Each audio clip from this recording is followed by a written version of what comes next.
Hey guys, we're going to be going to the Golbez and Shadow Dragon Chronicle battle for an all mission clear. This one is pretty hard to all mission clear if we don't have the budget units like Barbarisha or Rubicant Neovision's Awakening. So I'll be going back to this one for a budget run once those eventually at some point in the future get released. So for now we're just doing a regular all mission clear. So here's the ambush where it does single target death and AoE paralyze and gravity. Cecil is provoking.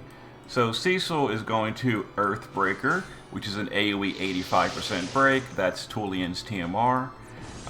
We're going to base form LB Kane. We started him in the shift form for auto buffs. And then Rydia is going to triple Blizzaga.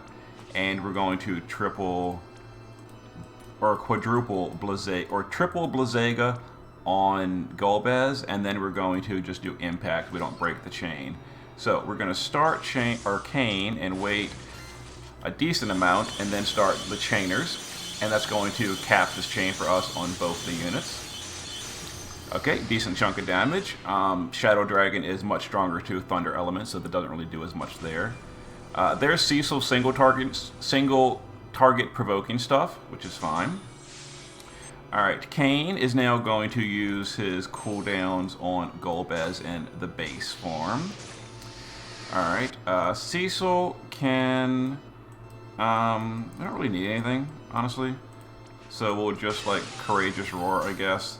Rydia will shift here and get ready for her shifted LB. We're going to do her 3 cooldowns. And Golbez is going to refresh that break with Earthbreaker again. But it's only a 3-turn break, or effectively 4 turns. So now it'll be still up on the later round. Cecil's provoking, but he's got what's it called, guts and all that, so he's fine. We're now going to jump with Kane on Golbez in the base form. Rydia is going to LB, and then we're going to support chain that LB with Cecil and Golbez. Or Cecil and Golbez are going to support chain Rydia's LB on the Shadow Dragon. There's that. Okay, so now we're just waiting on Kane to get back down.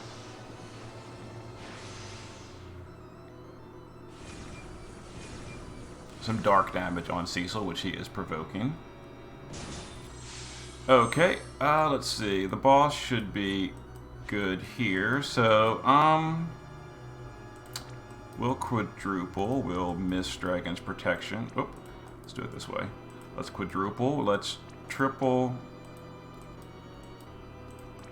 Blizzaga and miss Dragon's Protection. Cecil, nothing really to do here. Use guard. And Golbez will quadruple. We will Blizzaga 3 times and just impact. And we'll go ahead and chain this up. And Kane will land next turn. That'll be our 4-unit clear with 5 turns or less.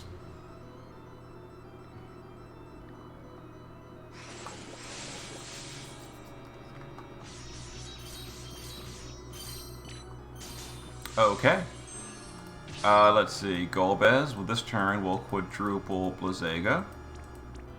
And Rydia will quadruple Blizzaga.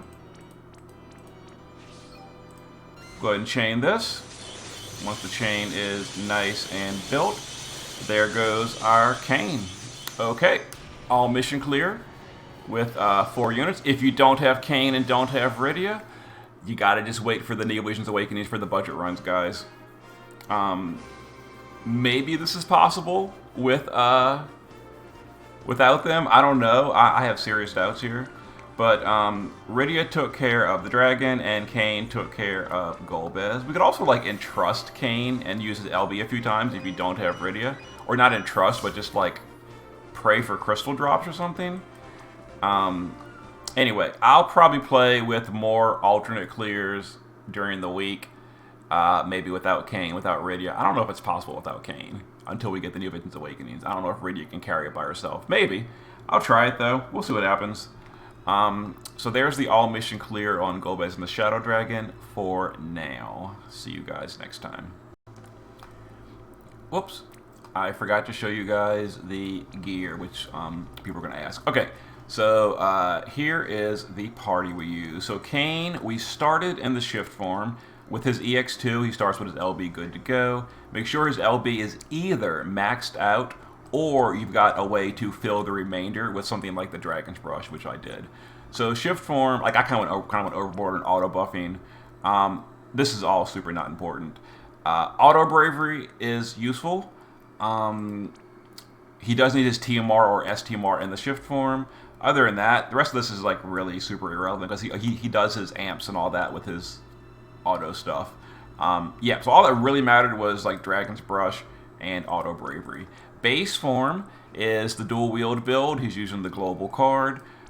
Dual wield spears with his TMR or STMR, and damage versus jump damage versus humans, and LB damage versus dragons, or just LB damage period.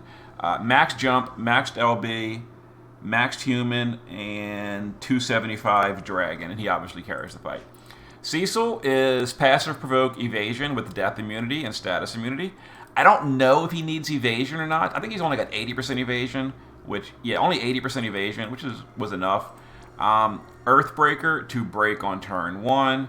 If you don't have that, the auto break accessory might be enough. It's only 80%, whereas this is 85%, so, you know, not sure, honestly. Dual wielding on a Flood Esper as well. Also a source of auto MP at the start of the turn, so when he gets drained, he can still do things. If you don't have the pause, you could use things like double Galbana Lilies or something like that, or Philosopher's Stone. So there you go. Black Mage Golbez is another breaker. He's a breaker, so he can wear the whoops. Oh my god. So he can wear the Earthbreaker because, again, it's only a 4-turn duration. So we do it on turn 1 with Cecil. We also do it on turn 2 with Golbez, so it's still there on turn 5 when Kane lands from his jump. Other than that, I gave him Blazega and Thundega, quad cast, and some mana reduction, and dual wielding. And make sure he's dual wielding an ice weapon. That's very important. Let's get out of here. And make sure Cecil is also dual wielding an ice weapon so that you can multi-element chain on the dragon, because the dragon is immune to water if you don't. Summoner Iridia in the base form is geared for chaining, dragon killer and human killer.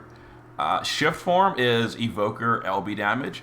So there's her setup, and she finished off the dragon while Kane was in the air. So there we go. So okay, that was our all mission clear. See you in a bit.